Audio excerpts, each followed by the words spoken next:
नमस्कार शेतकरी मित्रांनो, मी प्रवीण राजमानी आपलं सर्वांचं शेतीशास्त्र या शेतीविषयक यूट्यूब चॅनलमध्ये सर्वांचं सहर्ष स्वागत करतो।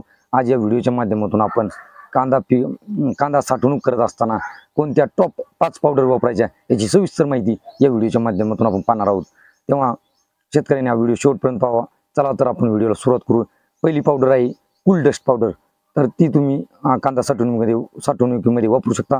त्याचबरोबर दुसरी पावडर आहे डिसिकेटर पावडर, ती तुम्ही पावडर वापरू शकता।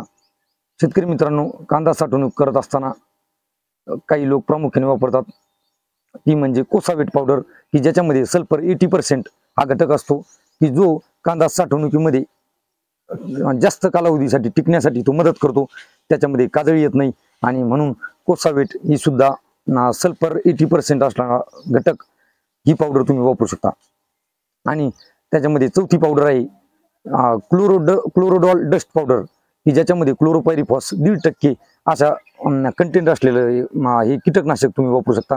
मॅक्झिमम लोक ही पावडर वापरत असतात, त्याच्यामुळं तुमचा कांदा बरेच दिवस टिकतो, खराब होत नाही। त्याचबरोबर त्याला कुठल्याही प्रकारचा त्यामध्ये रोगजंतूचा शिरकाव होऊन कांदा सडत नाही आणि जास्त कालावधीसाठी टिकतो, आणि म्हणून क्लोरोडॉल डस्ट ही पावडर सुद्धा तुम्ही वापरू शकता। आणि आता शेवटची आणि लास्टची महत्त्वाची पावडर आहे ती म्हणजे डिफेंडर पावडर, ती सुद्धा बरेचसे लोक वापरत असतात। तेव्हा या 5 पावडरीपैकी शेतकरी मित्रांनो तुम्ही कुठली एक तुम्ही पावडर वापरू शकता, की जेणेकरून तुमचा कांदा जास्तीत जास्त कालावधीसाठी टिकू शकेल, म्हणजे कमीत कमी 5 ते 6 महिन्यासाठी तुमचा कांदा व्यवस्थित राहू शकेल। अशा पद्धतीने शेतकरी मित्रांनो ही या 5 पावडरीपैकी तुम्ही एक पावडर वापरू शकता आणि आपला कांदा जास्त कालावधीसाठी टिकू शकता। तुम्हाला व्हिडिओ आवडला असेल तर चॅनलला सबस्क्राईब करा आणि व्हिडिओला लाईक करा।